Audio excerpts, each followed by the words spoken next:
Tappa ad Agrigento delle ragioni del sì al referendum costituzionale del 4 dicembre. Iniziativa di Area Popolare Nuovo Centrodestra. Le interviste ad Alfano, Fontana, Marinello e Bosco. Ascoltiamo Angelino Alfano che tra l'altro assicura: se dovesse vincere il no, il governo non cade.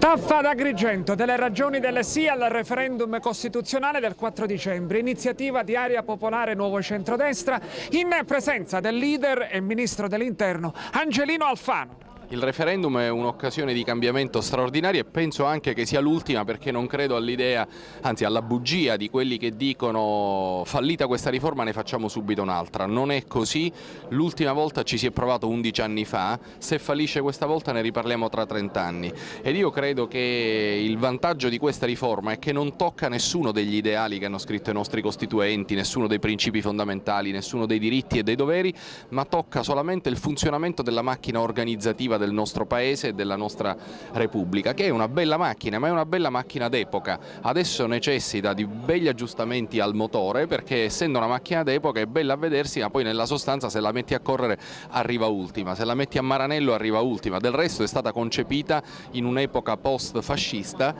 quando la prima preoccupazione di tutti era quella di non consentire a nessuno di decidere da solo. Oggi non si tratta di fare decidere a qualcuno da solo, ma di avere una democrazia in grado di prendere delle decisioni e di essere al passo con le democrazie degli altri paesi del mondo. Oggi noi abbiamo la possibilità di ridurre i posti dei politici, i costi, abbiamo la possibilità di far fare leggi più veloci e di finirla con questa confusione dei rapporti tra Stato e Regione. Su queste cose qui io credo che si possa tranquillamente dire di sì. Poi del resto ci sono tantissimi esponenti anche di prima linea della società civile che votano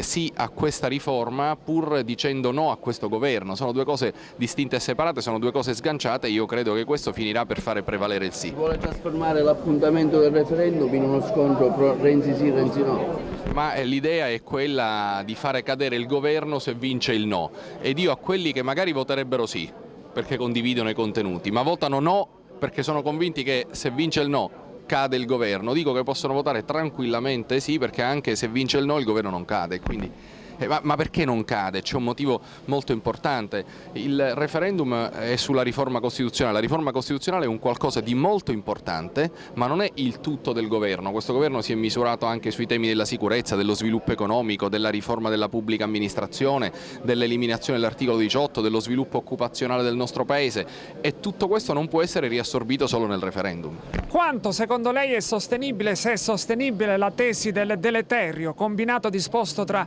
legge elettorale e riforma costituzionale? Noi la legge elettorale siamo per cambiarla e introdurre la coalizione e togliere il ballottaggio, ma non si sta votando sulla legge elettorale, si sta votando sulla riforma costituzionale. La legge elettorale è un'altra cosa, sulla legge elettorale si pronunzierà la Corte Costituzionale, si pronunzierà la Consulta. Noi abbiamo un'idea molto chiara, cioè la legge elettorale è una cosa, la riforma costituzionale è un'altra, e sulla legge elettorale noi diciamo che così com'è l'impianto è sostenibile, va bene, ma c'è da togliere una cosa e metterne un'altra, mettere il premio alla coalizione e non alla lista per garantire meglio la pluralità italiana, e togliere il ballottaggio che oggi con questo assetto a tre poli non è ben rappresentativo della società italiana, perché qualcuno che ha pochi voti può arrivare al governo del Paese. Il fronte del no sta raccogliendo di tutto, dal centrodestra alla destra alla sinistra. Ma è anche la debolezza in prospettiva del fronte del no, cioè il no è unito per fare cadere questo governo, ma non sarebbe unito nel farlo insieme uno nuovo, quindi non c'è un'alternativa a questo governo,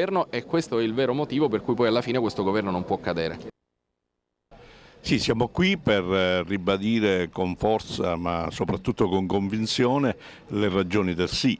che sono tante. Intanto la prima, vorrei dire, da tantissimi anni si parla della riforma costituzionale, si parla del cambiamento del sistema bicamerale, e oggi che siamo al bivio dove poter decidere in effetti se prendere la strada dell'innovazione e del cambiamento, si discute invece di un possibile arretramento, quindi di lasciare cose così come stanno senza cambiare nulla, quindi 30 anni di inutili dibattiti e discussioni. Quindi oggi gli italiani hanno una grande opportunità, che è quella proprio di cambiare, di innovare, e il cambiamento è un cambiamento epocale perché si chiude con il sistema bicamerale, quindi le decisioni saranno molto più veloci, ci sarà una sola Camera, la fiducia si voterà solo una volta, non si voterà 2 volte, non ci sarà questo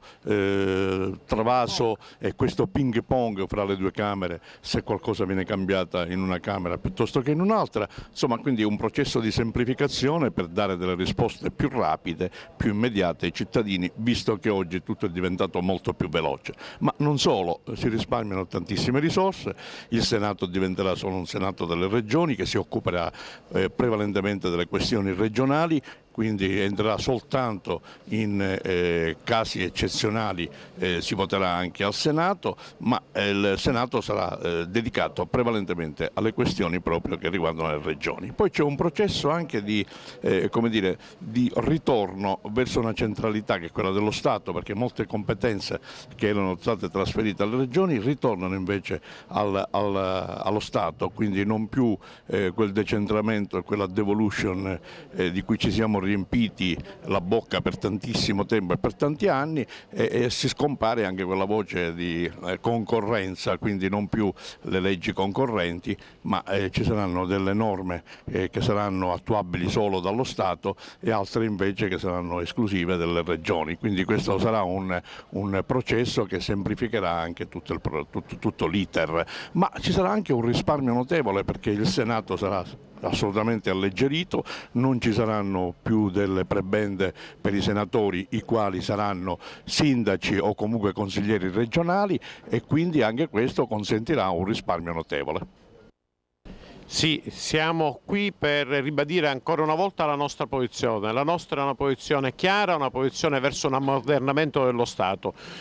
Dopo 70 anni dalla data della Carta Costituzionale è arrivato il momento di cambiare, rendendo questo Stato e il nostro sistema più efficiente e rendendo più agevole il sistema di legiferare. Non è più il caso di mantenere un bicameralismo perfetto, alcuni organismi ridondanti che poi non hanno assolutamente mai prodotto risultati concreti come il CNL vanno assolutamente modificati e addirittura soppressi, senza poi considerare che rientrano sotto l'egida dello Stato una serie di materie che la riforma del titolo quinto della Costituzione del 2001 aveva fatto sostanzialmente uscire fuori, creando una serie di distonie. Ci sono alcune materie, soprattutto quelle in materia di infrastrutture, di energia, di ambiente, che ritornano sotto l'egida dello Stato, perché è di tutta evidenza che l'interesse generale non può essere garantito dal particolarismo degli enti locali e nemmeno dalle autonomie regionali. La riforma costituzionale dà una risposta a tutto questo, speriamo che le nostre ragioni, che sono delle buone ragioni, vengano comprese dagli italiani. Sì, i cittadini sono chiamati a scegliere tra chi vuole conservare lo stato delle cose così com'è e chi vuole modernizzare il Paese. Io ritengo che questa riforma costituzionale faccia fare un passo avanti all'Italia, una riforma che diminuisce il numero dei parlamentari, diminuisce i costi della politica, abolisce il bicameralismo paritario, ciò significa che ci sarà solo una Camera che darà la fiducia al governo e farà le leggi, e ciò significa snellire l'iter legislativo e far sì che appunto per fare una legge ci si impieghi meno tempo, con tutti i vantaggi che poi ce ne saranno a ricaduta sul territorio. Ritengo che sia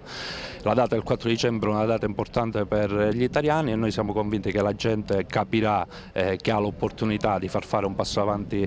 al nostro Paese. Ritengo che tra fare un passo in avanti o lasciare le cose così per come sono, gli italiani alla fine sceglieranno per che l'Italia riesca, diciamo, a mettersi sullo stesso piano del resto dei paesi occidentali.